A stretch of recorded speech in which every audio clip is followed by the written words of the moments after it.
মহিলা ভোটে নজর, ধর্ষকদের জেল বাপসি সুপ্রিম নির্দেশের পরই বিলকিস কেসকে হাতিয়ার করেই এবার ময়দানে তৃণমূল কংগ্রেস।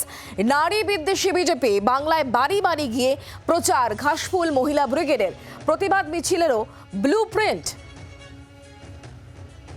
মহিলা ভোটের দিকে নজর, সামনে 2024 লোকসভা নির্বাচন আর মহিলা ভোটারদের টার্গেট করা হচ্ছে এক্ষেত্রে, কারণ ধর্ষকদের জেল বাপসির যে সুপ্রিম নির্দেশ, সেই নির্দেশের পরই বিলকিস কেসকে হাতিয়ার করেই এবার ময়দানে তৃণমূল কংগ্রেস। নারী বিদ্বেষী বিজেপি বাংলায় বাড়ি বাড়ি গিয়ে প্রচার, ঘাসপুর মহিলা ব্রিগেডে প্রতিবাদের মিছিলের ব্লু প্রিন্ট।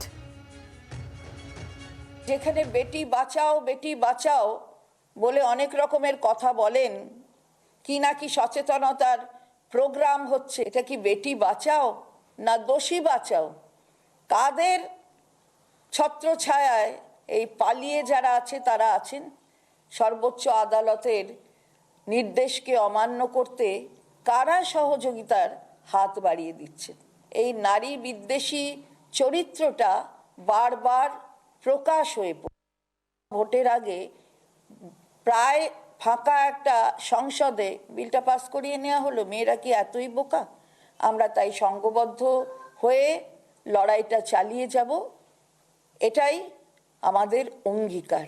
এবং আগামী দিন আমরা প্রত্যেক জায়গায় গিয়ে মেয়েদের আরও সংগঠিত করব, আরও বড় আন্দোলন, সেই আন্দোলনের প্রস্তুতি আমরা নিচ্ছি।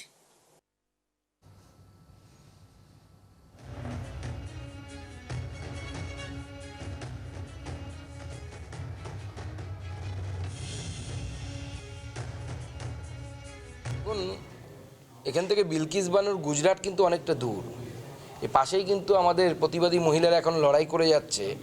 আমাদের কামদুনির মায়েরা লড়াই করছে। কামদুনির মেয়েটি কিন্তু এখনও জাস্টিস পায়নি। সুজান মরে গেল, যে সাংসদের বয়ফ্রেন্ডরা তার সাথে অপকর্ম করেছিল, সেই সাংসদ কিন্তু বহাল তবিয়তে তৃণমূল কংগ্রেসে আছে।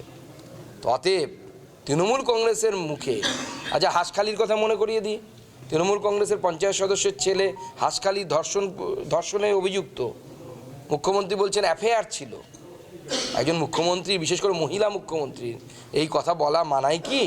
তারপরে তার দলের লোকেরা বড় গলা করে মহিলা সম্মান নিয়ে কথা বলে, এটা ভাবতে আমাদের অন্ততপক্ষে আশ্চর্য লাগে। বাংলার আওয়াজ, বাঙালির আবেগ, জি 24 ঘন্টা।